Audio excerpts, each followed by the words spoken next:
আপনারা কি সেই নবী সম্পর্কে জানেন যিনি হাজার হাজার বছর পূর্বে জন্মগ্রহণ করেছেন, কিন্তু আজ পর্যন্ত ওই নবী পৃথিবীর বুকে জীবিত আছেন? এই নবী বিভিন্ন সময়ে আমাদের সামনে আসে এবং আমাদেরকে পথ দেখায়। এমনকি বাংলার জমিনে ইসলাম প্রচারের ক্ষেত্রে হযরত শাহজালাল রহমতুল্লাহ আলাইহিকেও পথ প্রদর্শন করেছিলেন সেই নবী। এই ভিডিওটি বিশ্বের সবচেয়ে রহস্যময় সেই ব্যক্তিকে নিয়ে, যাকে প্রত্যেক যুগের মানুষেরা অনুসন্ধান করে আসছে। তার নাম হচ্ছে হযরত খিজির আলাইহিস সালাম।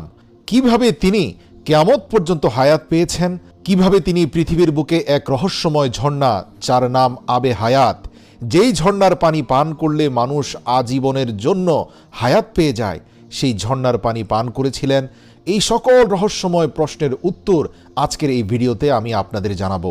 পবিত্র কোরআনে আমরা হযরত খিজির আলাইহিস সালাম সম্পর্কে আল্লাহ পাকের তরফ থেকে গুরুত্বপূর্ণ একটি ঘটনা শুনতে পাই, যেখানে হযরত মুসা আলাইহিস সালামকে এক ব্যক্তি প্রশ্ন করেছিল, হে মুসা, বর্তমান পৃথিবীর সবচেয়ে জ্ঞানী ব্যক্তি কে?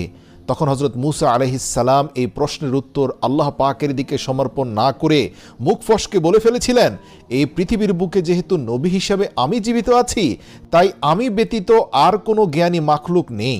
এ কথা বলা মাত্রই আল্লাহ রাব্বুল আলামিন বললেন, হে মুসা, তুমি অমুক নির্দিষ্ট স্থানে যাও, সেখানে গিয়ে আমার একজন জ্ঞানী ব্যক্তিকে পাবে, তার কাছ থেকে ইলম অর্জন করো। আল্লাহু আকবার। এরপরে আমরা দেখেছি পবিত্র কোরআনে হযরত খিজির আলাইহিস সালামের কাছ থেকে হযরত মুসা আলাইহিস সালাম জ্ঞান অর্জন করেছেন।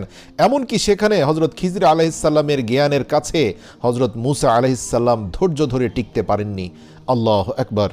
ইতিহাস থেকে জানা যায় হযরত আদম আলাইহিস সালামের ইন্তেকালের সময় যখন হয়, তখন তিনি তার সমস্ত সন্তানদেরকে একত্রিত করে তাদের উদ্দেশ্যে বলেন, ওহে আমার সন্তানেরা, এই পৃথিবীর বুকে আমার মৃত্যুর পর তোমরাই হবে এই পৃথিবীতে বসবাসকারী এবং মানব জাতির প্রতিনিধি। নিশ্চয়ই আল্লাহ তাআলার পক্ষ হতে খুব শীঘ্রই পৃথিবীবাসীর জন্য এক মহা আযাব নাজিল হতে যাচ্ছে। খুব দ্রুত পৃথিবীর বুকে এমন এক বন্যা আসবে যাতে পৃথিবীর প্রত্যেকটি প্রাণী মৃত্যুবরণ করবে। তাই আমার মৃত্যুর পর তোমরা আমার লাশকে একটি গুহায় রেখে দিবে। এরপর যখন সব কিছু শান্ত হয়ে যাবে, তখন তোমরা আমার দেহকে শাম দেশের কোথাও দাফন করে দিও। এরপর হযরত আদম আলাইহিস সালামের মৃত্যুর পর হযরত আদমের বরকতময় দেহ তার পুত্রদের কাছে রয়ে যায়। এরপর আল্লাহ তাআলা যখন হযরত নূহ আলাইহিস সালামকে রাসূল হিসাবে পাঠিয়েছিলেন, তখন তিনি হযরত আদম আলাইহিস সালামের মৃতদেহ নিজের কাছে সংরক্ষণ করে রাখেন। এরপর যখন আল্লাহ তাআলা পৃথিবীতে মহাপ্লাবনের আযাব প্রেরণ করেন এবং গোটা পৃথিবী দীর্ঘ সময় পর্যন্ত বন্যায় ডুবে থাকে এবং সেই বন্যায় পৃথিবীর প্রত্যেকটি মাখলুক মৃত্যুবরণ করে, শুধুমাত্র নূহ আলাইহিস সালামের কিস্তিতে থাকা মাখলুক ব্যতীত। এরপর বন্যা শেষ হওয়ার পর হযরত নূহ আলাইহিস সালাম ব্যাবিলনে চলে যান এবং তিনি তার 3 ছেলে শাম, হাম ও ইয়াসেফকে আদেশ দিলেন যেন তারা আদম আলাইহিস সালামের বরকতময় লাশকে সেই গুহা থেকে উঠিয়ে নিয়ে আসে এবং শাম দেশে তা দাফন করে, যেখানে দাফন করার জন্য হযরত আদম আলাইহিস সালাম ইন্তেকালের সময় ওসিয়ত করে গিয়েছিলেন।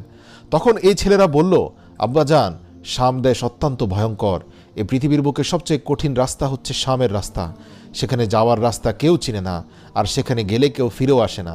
তখন হযরত নূহ আলাইহিস সালাম বললেন, দেখো বাবারা, হযরত আদম আলাইহিস সালাম বলে গিয়েছিলেন, যেই ব্যক্তি আমার লাশকে শামে গিয়ে দাফন করে আসতে পারবে, সেই ব্যক্তি বরকতময় হবে এবং কিয়ামত পর্যন্ত আল্লাহ রাব্বুল আলামিন তাকে হায়াত দান করবেন, কেননা সে আবে হায়াতের ঝর্ণার সন্ধান পাবে এবং সেই ঝর্ণা থেকে পানি পান করার সৌভাগ্য লাভ করবে। সুবহানাল্লাহ। তারপরও হযরত নূহ আলাইহিস সালামের কোনো ছেলে জীবন মৃত্যুর ঝুঁকি নিয়ে শাম দেশে আদম আলাইহিস সালামকে দাফন করতে যায়নি। সময় যেতে লাগলো। হযরত নূহ আলাইহিস সালামের বংশের অন্যতম একজন পুরুষ, যার নাম ছিল মালকান, তার ঘরে হযরত খিজির আলাইহিস সালাম জন্মগ্রহণ করলেন এবং তিনি শৈশবকাল থেকেই ছিলেন একজন আল্লাহওয়ালা বুজুর্গ। জন্মের পর থেকে তার মধ্যে একটা কেরামত দেখা যায়, সেটা হচ্ছে তিনি যেখানেই বসতেন তার চারপাশে সবুজ হয়ে যেত। অর্থাৎ তিনি যদি মরুভূমিতে বসতেন, তাহলে তাৎক্ষণিকভাবে তার চারপাশে ঘাস, লতাপাতা এবং সবুজে চারপাশ ঘিরে যেত, যার কারণে তার নাম হয়েছে শ্যামল, আরবিতে যাকে বলা হয় খিজির। এই খিজির আলাইহিস সালাম ছিলেন হযরত নূহ আলাইহিস সালামের বংশের অন্যতম একজন নবী।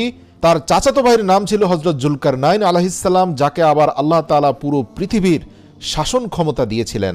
মজার ব্যাপার, হযরত জুলকারনাইন আলাইহিস সালাম একজন নেককার বাদশা ছিলেন। আবার হযরত জুলকারনাইন আলাইহিস সালাম তার রাজত্বের মধ্যে উজির হিসাবে